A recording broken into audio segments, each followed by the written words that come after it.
All right, everybody, y'all ready? Woo! Thank you all for being here. I am Wendy Warren. I'm with the Louisiana Restaurant Association, and I have the pleasure of introducing my very first mentor, Mark Romeg, voice of the Saints, stadium announcer, and CMO, Chief Marketing Officer at New Orleans & Company.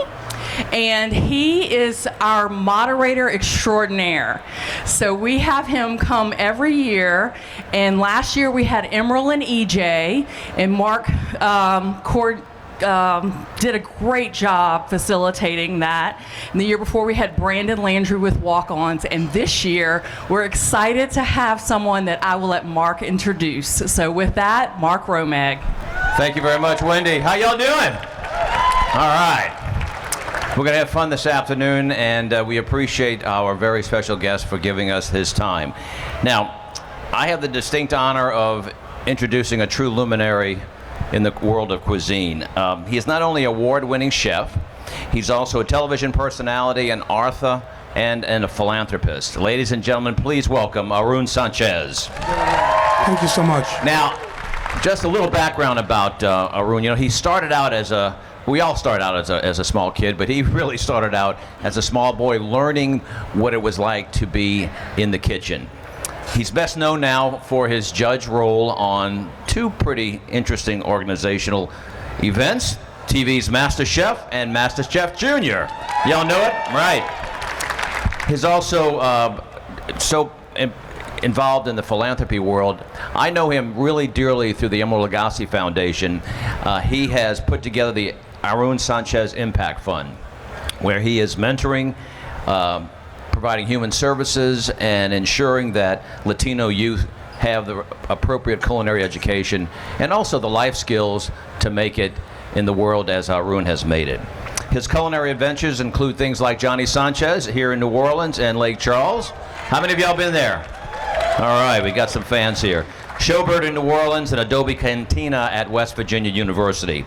He's got cookbooks, so many things. I just deeply appreciate what he does for the community, and he's also a lot of fun to be around. So, ladies and gentlemen, once again, please welcome Aarón Sánchez. Muchísimas gracias. Thank you. I am such a fan of this man. Really quickly, just before we do all these events throughout the year with the Emerald Lagasse Foundation. Mark continues to donate his time and is always available. He's just a beautiful human and just loves his community and loves people. So just really understand the quality of this man right here. Thank you, sir. He's unbelievable. Deeply appreciate it. I couldn't be more honored to have you here. Deeply with me. appreciate it. We're going to do some Q&A, but we want to do a lightning round first to kind of warm things up. So, you good for that? Yes, sir. All right.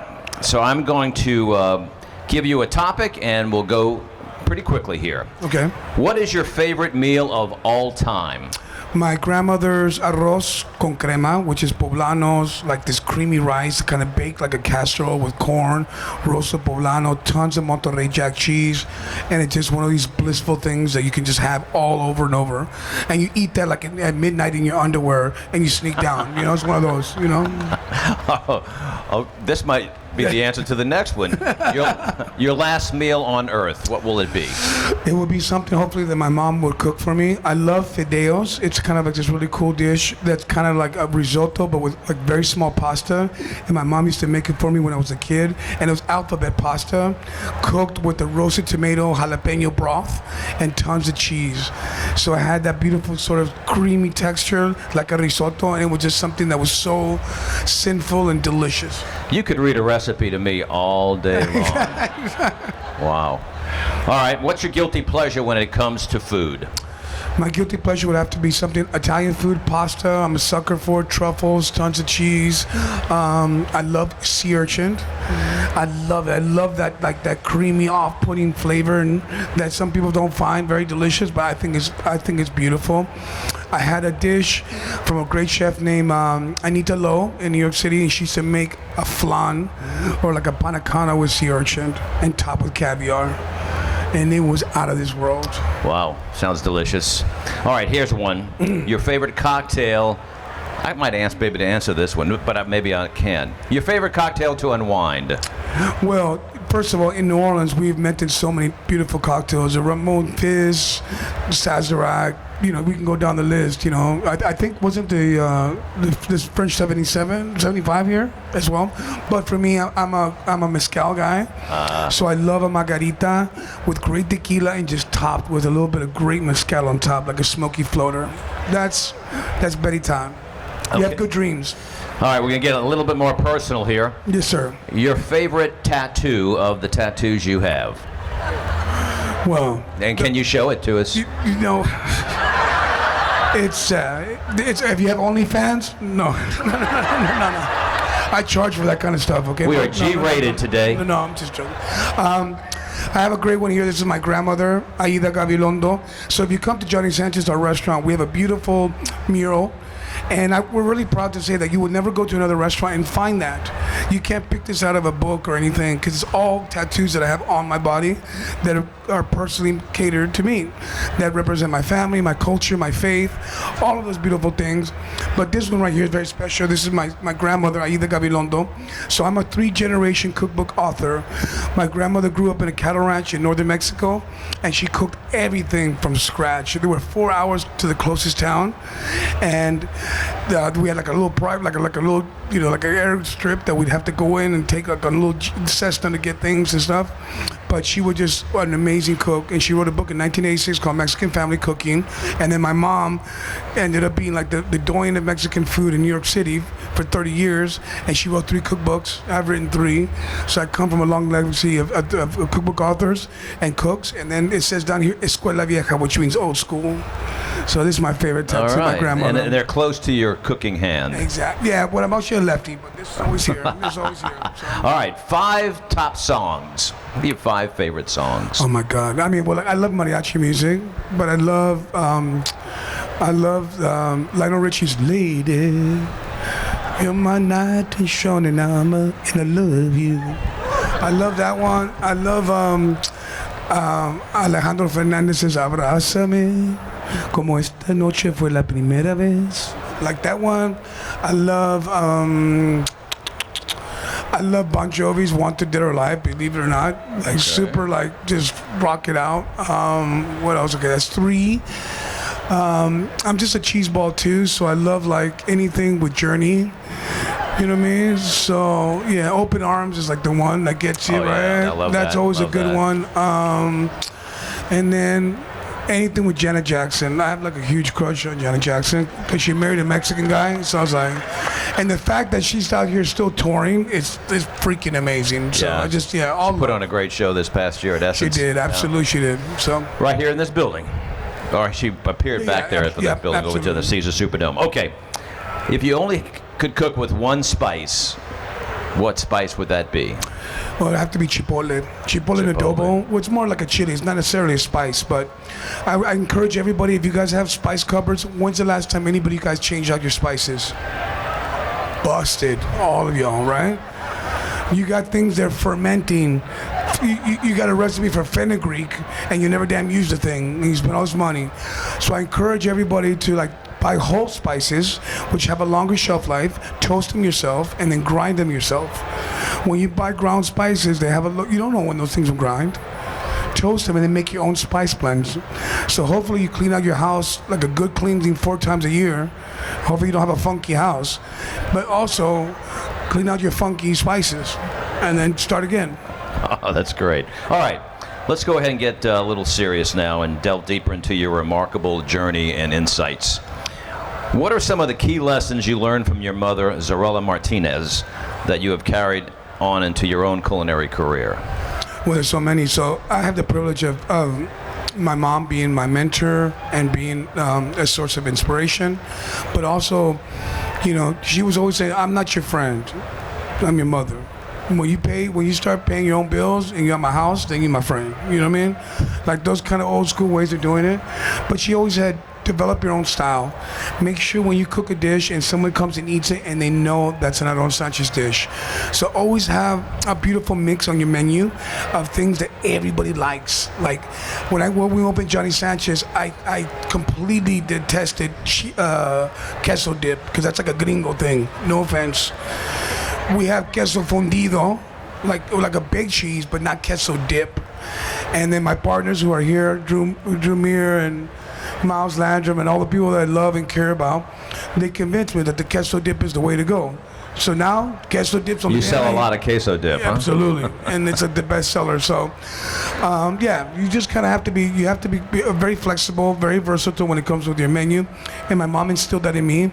And then also, I was very scared to take on Mexican food early on, because I needed to be very well seasoned and very well trained. And Mexican food is so vast, and its inspirations and its regionality. I didn't want to do that till I traveled enough. There's 32 states in Mexico. Each of the cuisines are different and distinct, and I needed to go there and be there personally and learning from those grandmothers and learning from the señoras that are making those tortillas every day. And then once I felt ready, then I opened a Mexican restaurant. Well, so you're focused on the traditional Mexican cuisine, but Yeah. how do you keep it innovative and up with the modern times then? Because everyone is always looking for that fusion or something along those lines. What do you do for that? Well, we're blessed here in Louisiana, so, we're a Mexican restaurant. Our restaurant's Johnny Sánchez. I think we have the best Mexican food in Louisiana, and by far. Y'all agree with that? I'm just saying by that. We have an unbelievable team led by Drew Mir, Marissa Kindler, Miles Landrum, all this beautiful team who I respect and love, and they're all my friends. And everyone puts their head down and grinds. So the way we keep it innovative is we'll do soft shell crabs locally and make a torta or make a little taco, or we'll take beautiful crab meat here from Louisiana and make a tostada with roasted corn and a beautiful chipotle aioli. So that's how we keep it innovative, by using local product. But don't get it confused. We're a Mexican restaurant that utilizes Louisiana product. Thank you. Well, let's move on to your television career for a moment. Yeah. What have been the most rewarding aspects of working on MasterChef and MasterChef Junior? Frankly, I get to work with Gordon Ramsay, who's the most. That's got to be a kick. Yeah, it just makes you. It has like really made me be on the best of my game. You're working next to the most revered chef, and he could have chose any chef to work next to him, and I was privileged to give him that job. And also, what I really love about it is that there's mentoring involved. You guys watch Chopped, right? You guys saw me on Chopped, right? Chopped is a very small moment that we have to share with these chefs. And so there's not a lot of mentoring involved. But with MasterChef, we're there with them for 6 weeks, 5 weeks. So regardless if they win or lose or draw, they're getting beautiful lessons taught to them, so they can walk away with that confidence of opening that little cupcake shop, opening that catering business that they really wanted to do. And they're all career changers. So a lot of them have been, lawyers that were miserable and said, you know what, I'm going to go attack this. And the show has given them the confidence to do that. So that's what I really appreciate about it. That's great.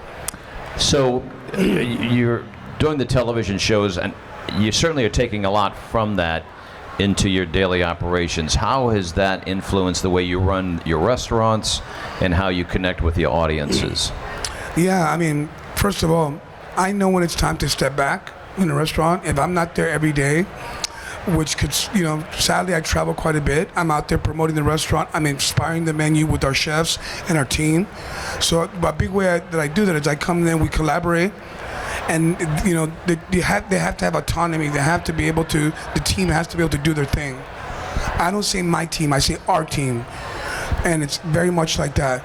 It's all of us, and we're in it together. And that's what I've taken away from that. There's no. It's not like a dictatorship or anything like that. And the way I teach, and I think our team does a great job of it, we ask questions.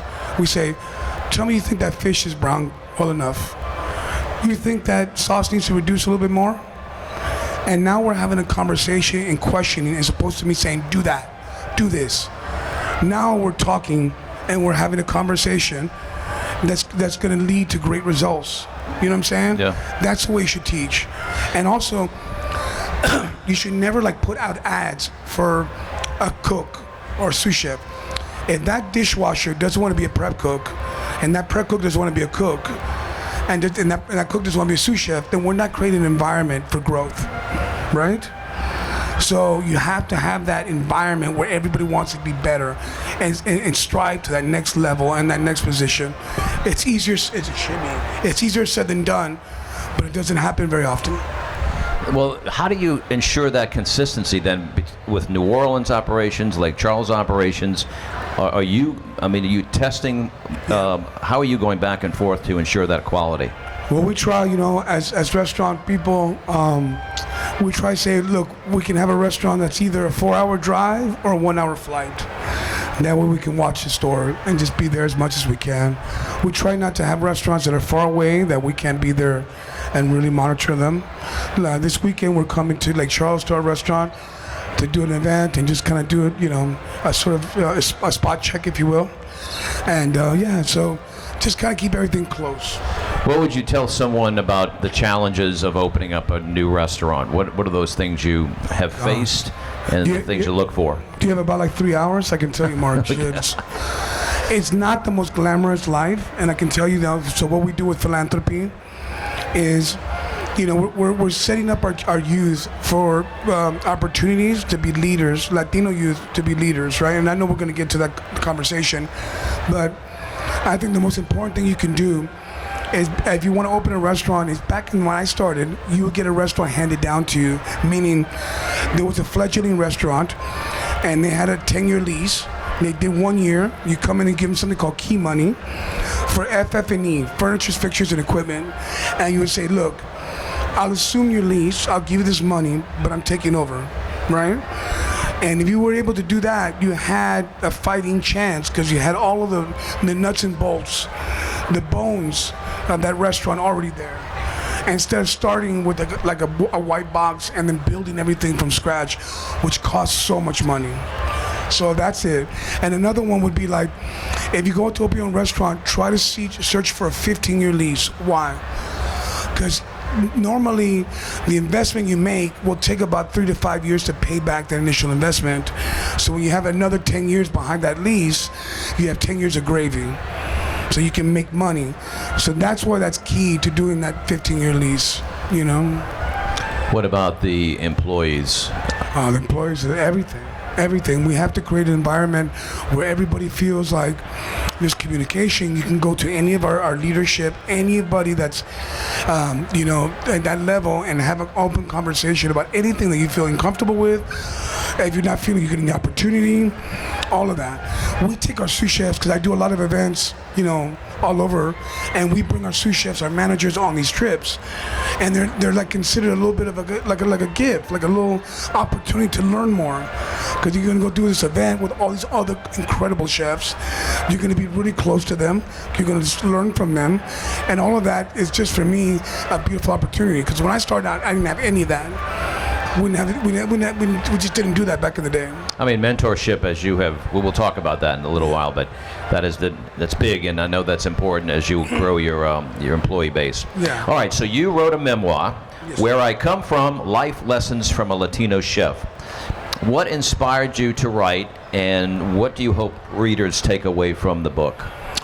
Well, first of all, I'm sorry about my voice, because I flew in a red eye from California, so I apologize about that. But and I wanted to come home and see all of you guys, so I hope you guys know that. Okay, so I'm very little sleep, but I just want to tell you it was this important to be here. So I love all of y'all. Thank you so much. Thank you. Well, the inspiration was just to be transparent and be cathartic and just let everything go. I wrote the book. I'm close to 50, and I wanted to say, I was thinking to myself, is it too early to write a memoir? And I think I just lived so much life already because of my work and my experiences that I wanted to tell that story and hopefully be an inspirational one. And it was about me telling stories about a lot of things that were more traumatic, but it was so healing. Talking about, my father and transgressions, addiction, depression, moving around, going through divorce, not spending enough time with my child, things like that. And for me, I just want everyone to understand that it's not always gravy, but every obstacle creates opportunity. And your life will never be perfect, but it can be purposeful. And that's why the Aarón Sánchez Impact Fund is so important to me as well. So, thank you for that. Thank you for sharing. So you're all over. You're writing books. You've got television appearances. You have your operations of the restaurants. How does Aarón balance his time? Where do you find that peace? Well, I finally fell in love, for real. All right. So I'm really very happy. Let's hear it for love. Yeah, love, for sure. And she's just a beautiful woman, and she has 3 children, and she just inspires me to be better. Everyone's been coming up to me saying, you lost a lot of weight, you look a lot thinner. And a lot of it's because of her, because I want to strive to be better. She's a registered nurse, so she's always on my ass about what I drink, what I eat, and all this kind of shit. But it's just great. And with her and just and the kids and everybody, it just allows me to have some balance and prioritize. That's very nice. Thank you for sharing that. All right, let's talk about your podcast. Yeah. You have a podcast, Cooking in Mexican from A to Z. Yeah. What do you hope listeners gain from the podcast, and how does it contribute to your mission of preserving and celebrating Mexican cuisine? Yeah, well, first of all, I get to do this with my mom. So my mom, her name is Sarela with a Z, and my name's Aarón, so it's A to Z. And it's on Heritage Radio Network. And it's just basically identifying different ingredients and different techniques from Mexican cuisine, inviting experts on the podcast to talk about those things and nuances and things about that regions that you might not have known about, different varieties of heritage corn, different chiles, how they're cultivated, and all these beautiful things. So it's really insightful and a deep dive in that. And the fact I get to celebrate my mom. And my mom is 76 years old, and she's dealing with Parkinson's. And the fact that she's able to be empowered through this podcast gives her so much strength and so much purpose. And I get to do that with her. So that's the most rewarding part of the whole process. That's beautiful. So let's talk about a memorable guest or moment from the podcast. What can you recall to share? Oh, my God. Well, I'll talk to you about a memorable meal. How about this? I mean, everyone's been great because we had so many guests. I mean, but I remember cooking at the White House for President Obama. And I went there, and I was able to be one of the 4 chefs invited every year. And the fact of going to those hallowed halls is unbelievable. So I don't know if you guys know this. There's a chef for the president and his family, and there's a chef for the West Wing, or all the big wigs there. And when you go there, you have to submit a menu and do all this kind of things. And then you cook this meal. And it's interesting because every dynasty, every legacy is different. Like, President Bush wanted people to sit down and eat in the hall. President Obama was more about like get your dish to go and go back to work. But you get dishes and they all have like a silver lining, and there's only one that's gold. And that's the big man, right?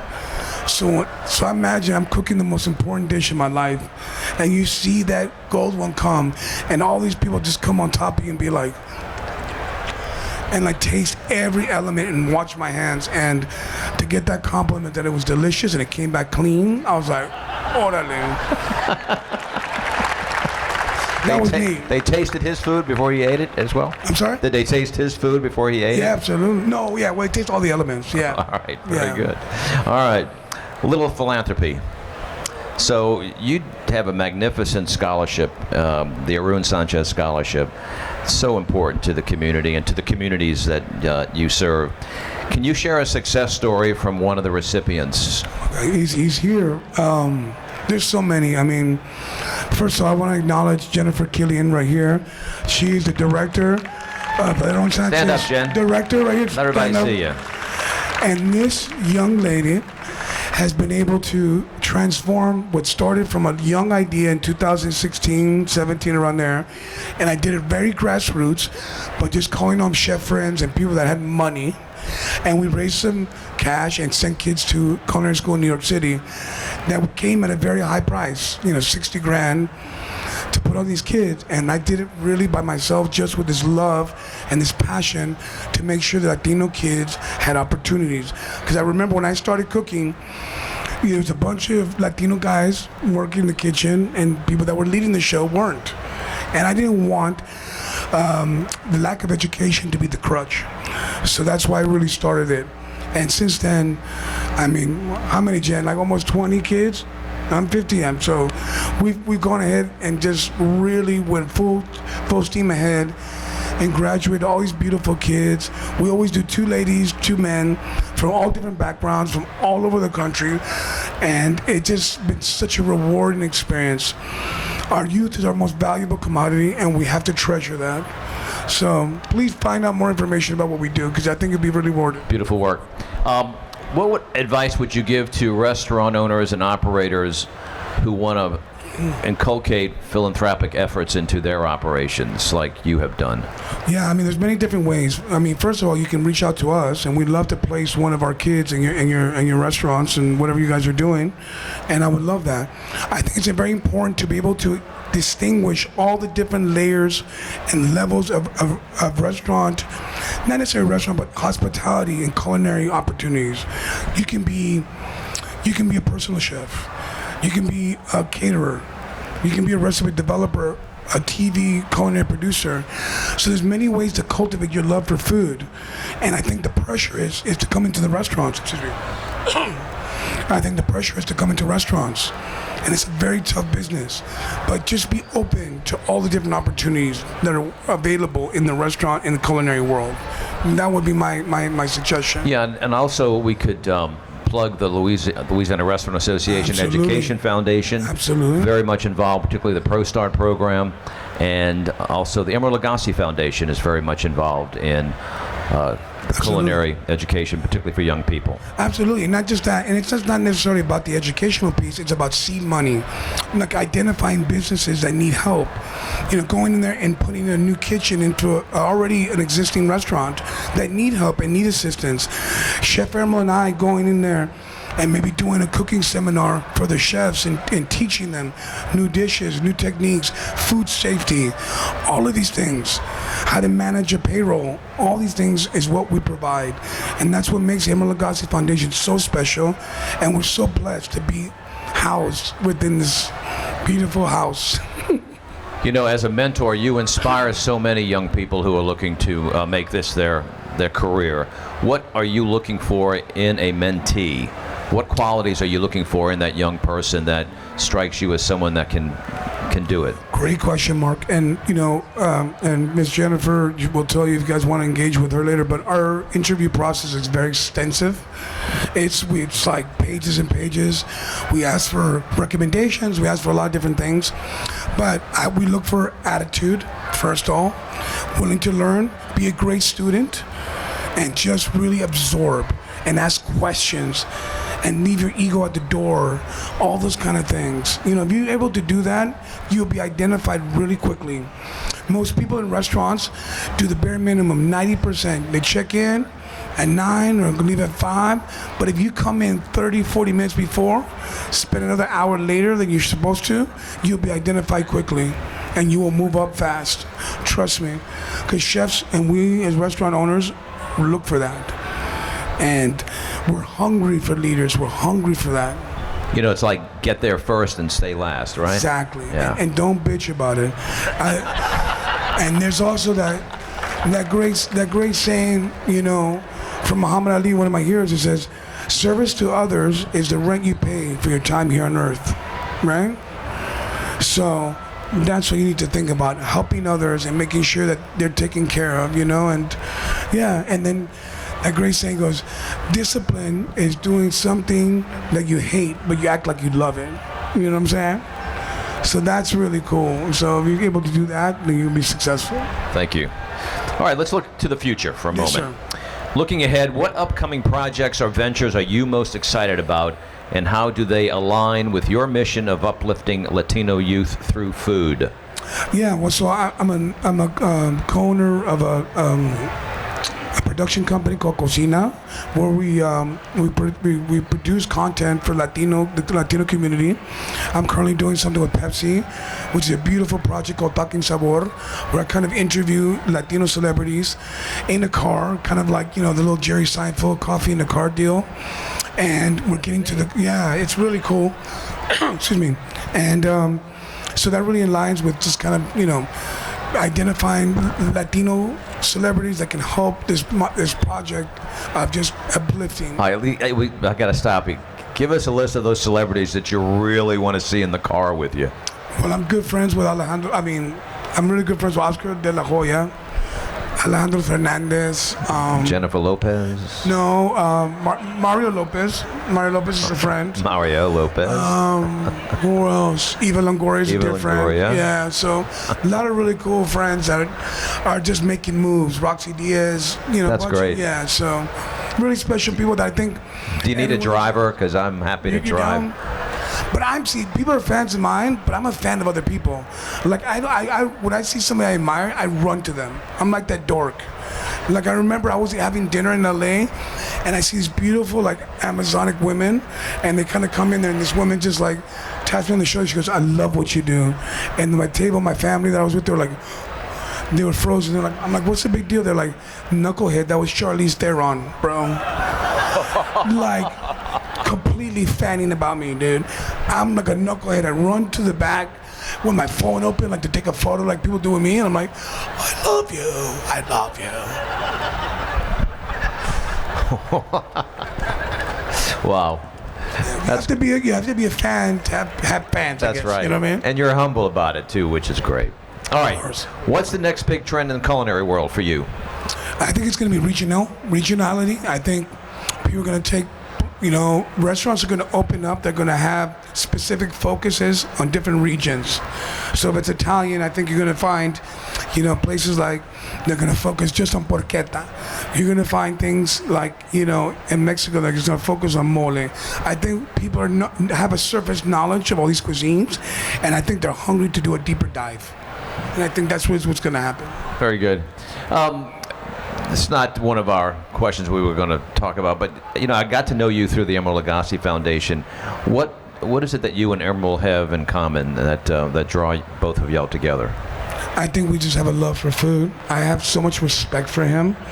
He went to Johnson & Wales in Providence, where I went. He's from Fall River, Mass. I grew up in New York City, so we have kind of like a little bit of that northern kind of connection. But he is just somebody that is so dedicated to his passion and what he wants to do. He's unwavering with his commitment to cooking. This man, at his juncture in his life, still puts on the chef coat, still works a 12-hour day, still goes to his restaurants. I mean, you've seen it, Mark. I mean, he does not play. You know what I mean? It's not about show and pomp and stance. It's about love for what he does, and I have the same thing. All right.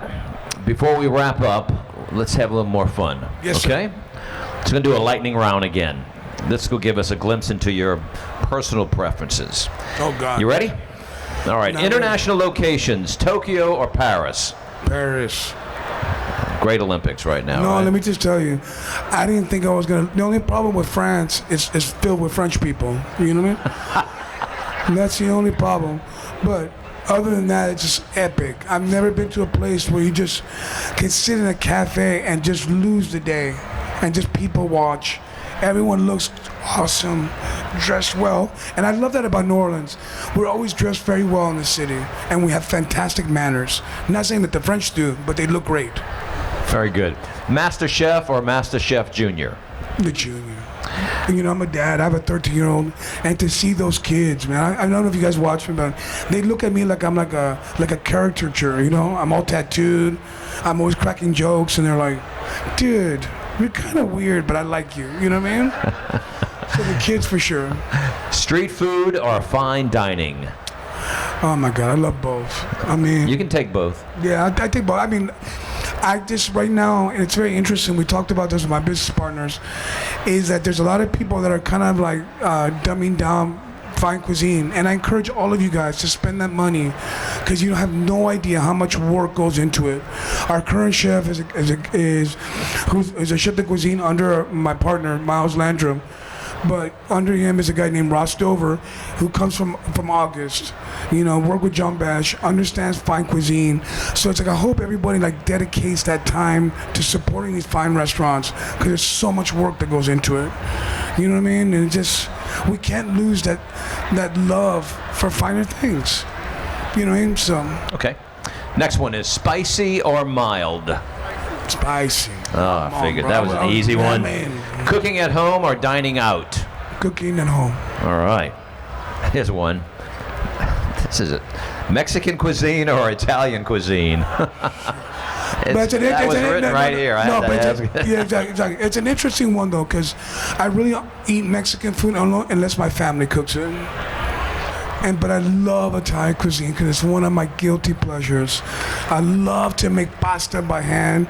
And by the way, if you guys want the best pasta recipe, look up Gordon Ramsay's one. He uses no egg whites and just all yolks. So his pasta comes out super yellow and just rich and beautiful. So yeah, if I were to, it's funny, we're talking about a British guy making pasta, but like... Really good. All right. Yeah, Gordon Ramsay's pasta. All right. Yeah. Early morning market visit or late night kitchen prep? Market visit. Like the market. As you get older, you get up earlier, and I love to see the product coming in early. You know what I'm saying? So to see that the market bustling, and all that beautiful produce and all those Fresh off the coming in. trucks, yeah. Savory or sweet? Savory. Are you guys a sweet fan? In Mexico, we love tart and we like spicy. So like a tamarind cookie with a little chili powder, stuff like that, you know what I mean, where you balance both. So I'm a fan of that, but I of course I gravitate to savory. New Orleans Saints or Atlanta Falcons?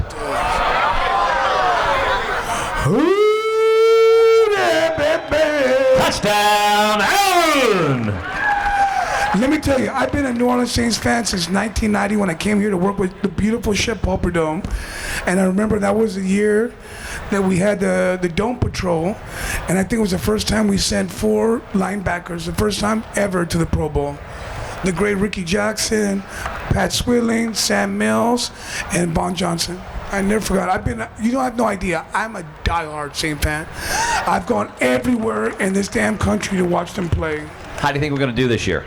I think we're gonna do good. We need the whole Michael Thomas thing. Okay, I'll give you an example. So, I spent a lot of time in LA because my kid lives there. So right before we drafted Michael Thomas, we were there at this place called HQ to watch football, and I was in my St. gear with my son, and we're there. And then Keyshawn Johnson was there, and Derek Dickerson, and all these kind of ex-football players were there, and Keyshawn saw me with my chain. He goes, "Look, y'all just drafted my cousin or my nephew, Michael Thomas. He's going to be a stud." And I'm like, "Okay, Keyshawn, we have been drinking a little bit of Miles." And Miles, remember? Miles, my ship partner over there, Miles. And we were there talking. He's like, "No, this guy's going to be the bomb." And I'm like, and he was. So losing him, I've never seen a guy with sticky hands like him. Sticky Well, you got hands. Chris Olave. Yeah, I love him. He kind of makes that departure a little bit better, you know what I'm saying? And I love AK. I just think we're gonna do good. I think we need to go back to like kind of the conservative football playing, because we're never gonna have another Drew Brew. You know what I'm saying? It's so unfair to put anybody into that category. So we need conservative quarterback play, some badass defense, and just win games ugly. All right, you heard it first. Aarón, we cannot thank you enough for inspiring, for educating, for your philanthropy, for your excitement that you've brought to the culinary world. Ladies and gentlemen, let's give it up for Aarón Sánchez. Thank you, buddy. Thank you.